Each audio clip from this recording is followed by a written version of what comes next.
Fairer Sex. Short stories on male privilege. Number 3. Defective Girls. All walls displayed the lives of celebrated women.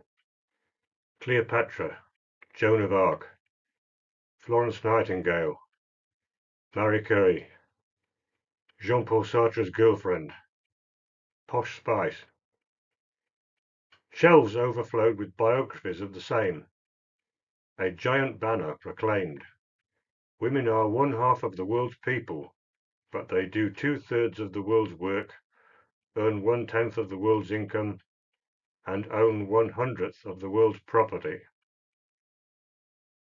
As for last week's homework, said Miss Marnheit, returning the assignments one by one with marginalia in red, as usual the girls and boys went about it quite differently. I asked you to write about a successful woman, that is, a woman who succeeded despite the patriarchy. Julia, Rosa Parks, good choice. Amanda, Rosalind Franklin, another good choice.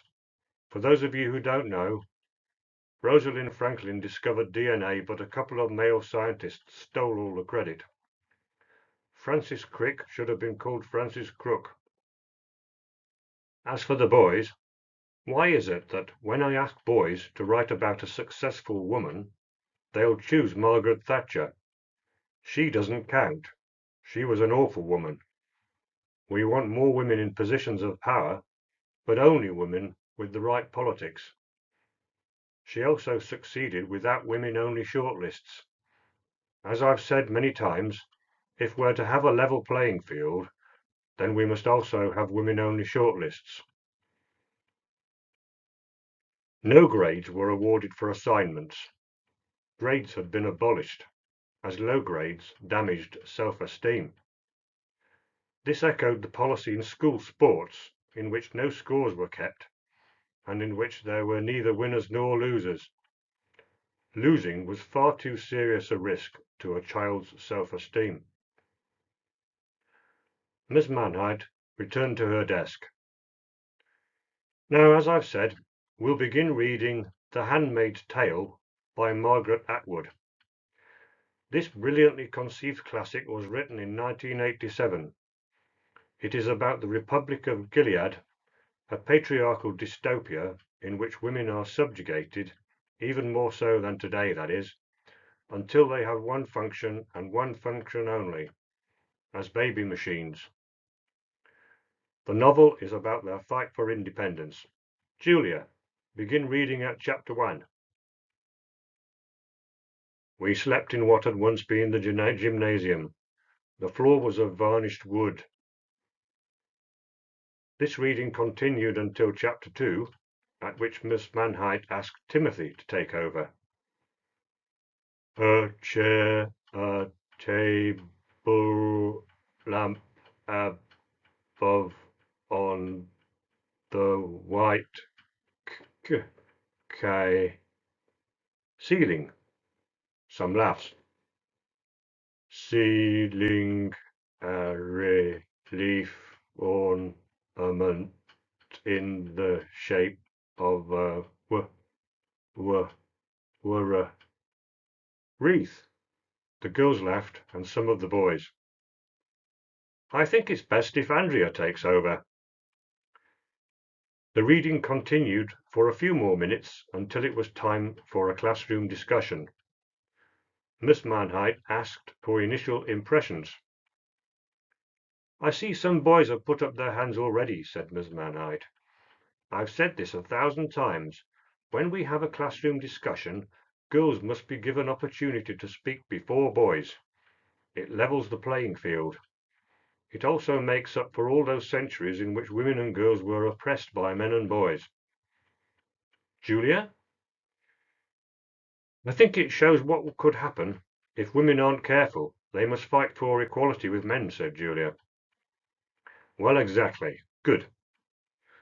This is a very important and profound novel about the subjugation of women by a patriarchy. The Americans have just had a narrow escape, as Gilead is the kind of society Donald Trump was trying so hard to create. A useful term here is female agency, meaning the capacity of women to act independently, to make their own choices, and to take responsibility for their own actions. Even today, women lack agency. They are conditioned by the patriarchy into taking supposedly female-type jobs, for example, or into taking the wrong courses in further education. Many of them, quite inappropriately, want to work only part-time or to be wholly supported by a husband so that they can raise children and keep the home. In other words, to be a man's nursemaid and skivvy, chattel, basically. What do the boys have to say for themselves? The boys looked at each other. They seemed unsure of what to say. The boys aren't voice-plaining for once, said one of the girls. The girls laughed. Miss Manhite smiled. There were only 3 academic terms in which to liberate her female minds from their psychological foot-binding. The term voice-plaining had evidently been discovered or even coined by the girls as a result of her own pedagogy. The girls were thinking for themselves. A good sign. And for the homework, said Miss Manhite, ignoring the chorus of groans, I want you to write about, now let me see, are there any suggestions? Can we write about a successful man this time? Shouted Timothy. As I've said so many times, when I ask a question, the girls must answer first. Why don't boys listen? Successful men have been written about throughout history. Entire encyclopedias are devoted to them. No, you cannot write about a successful man. Numerous hands went up. Julia, how about if you were organizing a dinner party? Miss Manhite ignored the chorus of disgust with which half the class greeted this suggestion.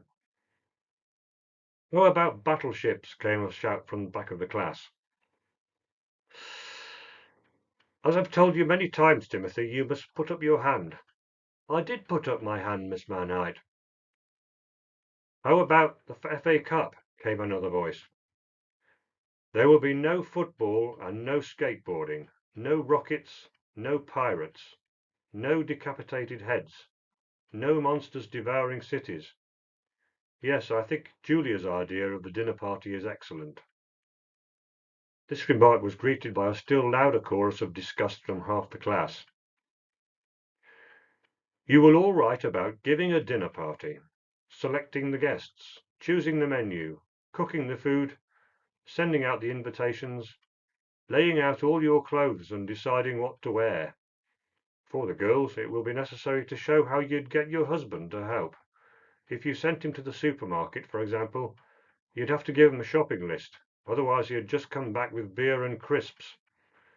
If you're a boy, you could help your wife to cook instead of lazily sitting on the sofa and watching the football as usual. You see how exciting all this is. The bell rang, the class was dismissed, and the children filed out while Miss Manhite gathered up her notes. A girl approached her. Yes, Julia, how can I help? Have the boys been a nuisance again? Well, not exactly, said the girl. They can be difficult. As you know, I like to look after my girls.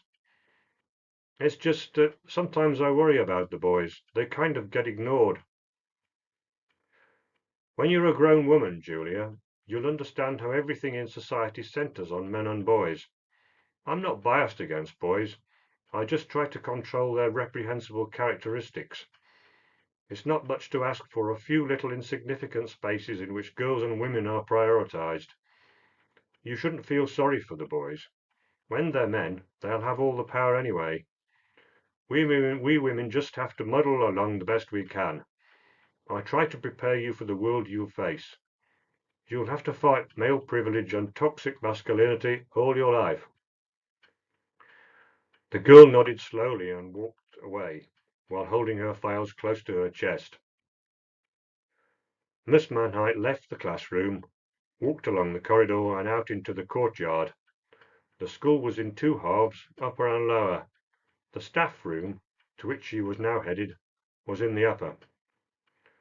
Several classes of children were now making their way between upper and lower, in both directions.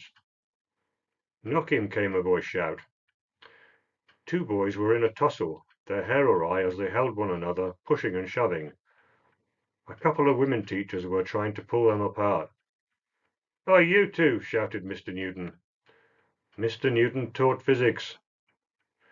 The other male teacher in the school taught music. The two boys stopped and stood up straight. "What on earth's going on here?" "We was just having a laugh, sir," said the smaller boy, speaking mostly with his tongue. "And you?" said Mr. Newton to the other boy. "We didn't mean nothink," said the other, also speaking mostly with his tongue.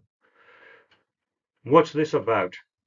I only asked if I could lend you your skateboard. I already borrowed you my bicycle. Now listen here, you two. Speaking without using your lips doesn't make you tough. You just sound stupid.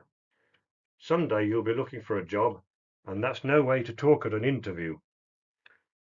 All Englishmen should respect the English language. It pains me beyond endurance to listen to the two of you mangling it almost beyond recognition. Now get along with you." The two boys rejoined the stream of children to the upper school. "Hello, Miss Barnheight," said Mr. Newton. "I wondered if you'll be in trouble for that," she said. "How so?" "Calling a child stupid is very damaging to self-esteem." "Oh, nonsense, he won't even remember it in a few minutes." "That fight is just more proof of boys' need for socialization. They might have hurt themselves badly fighting like that. It's laddism at its worst." "Fiddle-de-dee, Miss Manheight. Grazed knees and elbows are all there is, and those are gone after a day or two." "They should be disciplined," she said. "Put on suspension. We simply cannot allow schoolyard aggression." "Oh, that wasn't aggression, not properly. With real aggression the boys are obviously unhappy and they part as enemies. There are even tears. Look at those two now. They're walking side by side laughing. Rough and tumble play brings boys together, makes them happy. It's a critical part of their socialization. We should be giving the boys classes on violence prevention and how to be allies with women and girls. Boys are, after all, potential predators unless properly schooled. Aberrant masculinity endangers all society. The roots of gendered violence lie in what we've just seen. If they bash each other in school, they'll bash their wives as men." "That's quite an extrapolation," said Mr. Newton. "Boys by nature are more physically aggressive than girls, less risk-averse, and more prone to rule-breaking. That just means the boundaries have to be clearer and more explicit than with girls." The scene was nevertheless a great pain to Miss Manheight. The boys never cooperated with efforts to rescue them from their masculinity. And Mr. Newton was a man, so she expected nothing but excuses. If only boys were more like girls, and men were more like women. They approached a staff room. This was the kind of situation that Miss Manheight loathed. Approaching a door, with a man just in front of her. Just as she had feared, Mr. Newton stood aside and held the door. This behaviour was chivalrous, a fancy term for sexism in disguise. Benevolent sexism, but sexism nonetheless. Women should not get priority just because they're women. It created an unlevel playing field. Conversations in the staff room spanned a vast range of topics all the way from A to B. "Do you know," said Miss Manheight, "today one of my girls tried to tell me that I ignore the boys. Bless! That shows just how low my girl's self-esteem really is.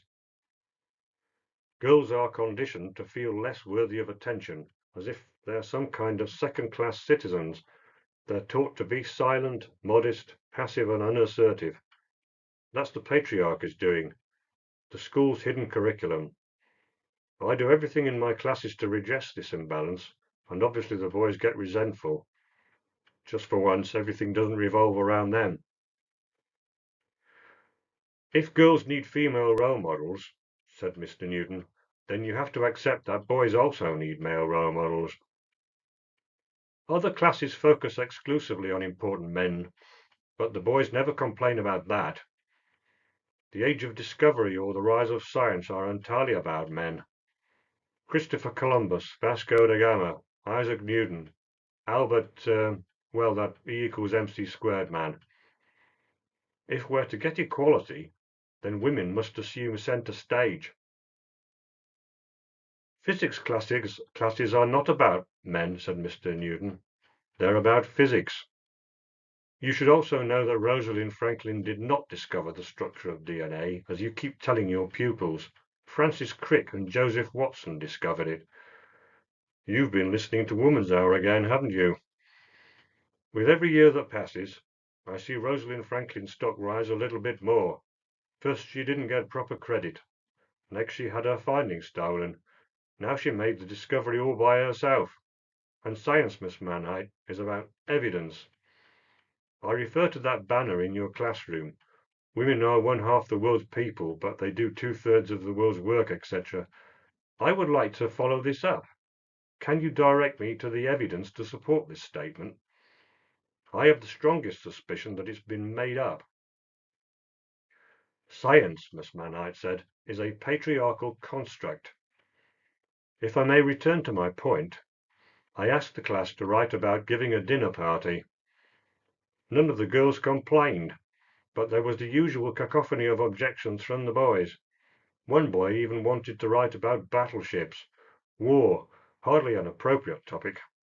Another wanted to write about football, but I can hardly ask my girls to write about that. Why on earth not? Are girls not interested in football? No, it's to help the boys, you see. Football imprisons boys in straitjackets of masculinity. Don't forget, boys are also victims of toxic masculinity. Our job as teachers is to liberate the male psyche from its innate preoccupation with domination, hierarchy, power, privilege, and control. There's an obvious literacy gap, said Mr. Bronson. The boys are definitely behind the girls in that respect, consistently, in reading as well as writing. Boys would make faster progress if they were simply allowed to read and write about the things that interest them. Pirates, rockets, monsters devouring cities. There's an alternative explanation, said Miss Manhite, smiling. One thing you have to face is that girls might just be smarter than boys. There are hardly any women in physics. Is that because men are better at physics than women? Well, hardly, said Miss Manhite. The very idea is poppycock. I bet the 50 mile per hour in my car is a lot faster than the 50 mile per hour in your car, said Mr. Newton. I've no idea what you mean by that, said Miss Manhite. Some private in-joke, but without an audience of sniggering male scientists. As I was trying to say before you interrupted, gender scholars know that the sexes are entirely the same, and that any talk of difference just encourages sexism and stereotypes. Research on sex differences should not be done. It keeps women down. It is harmful and dangerous. We already know that masculinity and femininity are wholly irrelevant distinctions. Oh, is that why we need more women in male-dominated occupations? Why are you so afraid of the possibility that men and women might differ psychologically? Feminists must demonstrate, not just assert, that women are not free, why their lifestyle choices are coerced, why they are unfulfilled because they choose the wrong jobs. There's a colossal corpus of research by neuroscientists, endocrinologists, geneticists, anthropologists, and psychologists, showing a strong biological basis for numerous gender differences, and that these differences express themselves not just in choice of occupation, but also in the classroom. Girls, as a rule, comport themselves far better and more amenable to classroom routines than boys. Great differentials between boys and girls can be traced to non-cognitive developments such as self-control, attentiveness, organization, and simply the ability to sit still for long periods of time. We have the adjective boisterous, for example. You should also face the fact that boys are far more incentivized by competition than girls. Boys will learn better by one method, girls by another. Many differences between boys and girls are natural, healthy, and best left alone, and accommodated in education. The studies I mentioned may not be the final word, I agree, but you can't just dismiss or ignore them. Science is driven by robust empirical evidence, not ideological beliefs or dogma. Genuine science, that is. You're just mansplaining, said Miss Manhide. Oh, are you woman-agging? Woman what? Woman-agging. I'm not sure I understand you, said Miss Manhide, but if you adopt a misogynistic attitude to me, then I shall make a formal complaint. You believe in gender equality, don't you? Of course. Well, it seems to me that if we can have mansplaining, then we can also have woman-agging. We should at least have gender parity in the shaming lexicon. You would have fitted right into my grandfather's generation, said Miss Manhide, when men were men and women made the sandwiches. Oh, I think schools were doing quite nicely until the gender police came goose-stepping their way in. The struggle starts here. We need to free all children from their oppressive gender roles, said Miss Manhide. If we shape young minds properly here, in this school, then we'll correct things in that awful place over the road. The vocational programs they offer correspond to outmoded gender stereotypes. She pointed to the four-story building visible through the window, Thames Valley Tech, which the Association for Girls in Education had denounced as a hotbed of sex segregation. This tech, this den of iniquity, this fountainhead of male privilege, offered vocational courses on heating systems, air conditioning, metalwork, welding, carpentry and car repair, on which there were barely any female students. Curiously, the Association for Girls in Education had nothing to say about courses in cosmetics, manicure, nursing and childcare, on which male students were seldom seen. Thames Valley Tech, faced with legal threats, had reimagined their course introduction programs. Female students inquiring about hairdressing, early childhood education, social work, nursing, etc., were redirected to machine shop or mechanic apprenticeships and incentivized with higher grants. Posters for a Successful Girls campaign showing girls in overalls and using spanners and screwdrivers were everywhere. There were equality workshops, specially designed training manuals, and girl-enhancing curricula. When girls signed up for these courses, but then went home in tears, saying that they did not want those careers, that they did not want the rough and calloused hands that such careers entailed, they were given counselling and encouraged to continue the battle against all pervasive sexist stereotypes. It was necessary to hammer round pegs into square holes and to keep on pounding until men and women were truly equal. Mr. Newton began eating his apple with his knife. What should we do? He said. Prod women into carpentry with bayonets? He made a jabbing gesture with his knife. Children, children, said Mr. Bronson, can you please talk about something else? What will be your next production, Mr. Newton? Mr. Newton was in the amateur dramatics. This year we're putting on My Fair Lady, he said, grinning. Those lyrics are deeply misogynistic, said Miss Manhide. Why can't a woman be more like a man? Truly awful. I thought you said men and women are the same already, said Mr. Newton, who began singing. Let a woman in your life and you invite eternal strife. She'll redecorate your home from the cellar to the dome, then go on to the enthralling thought of overhauling you. Have you got a large Wagnerian mother, Miss Manhide? Like Professor Higgins, Mr. Newton was a bachelor and unrepentant at being so. The end.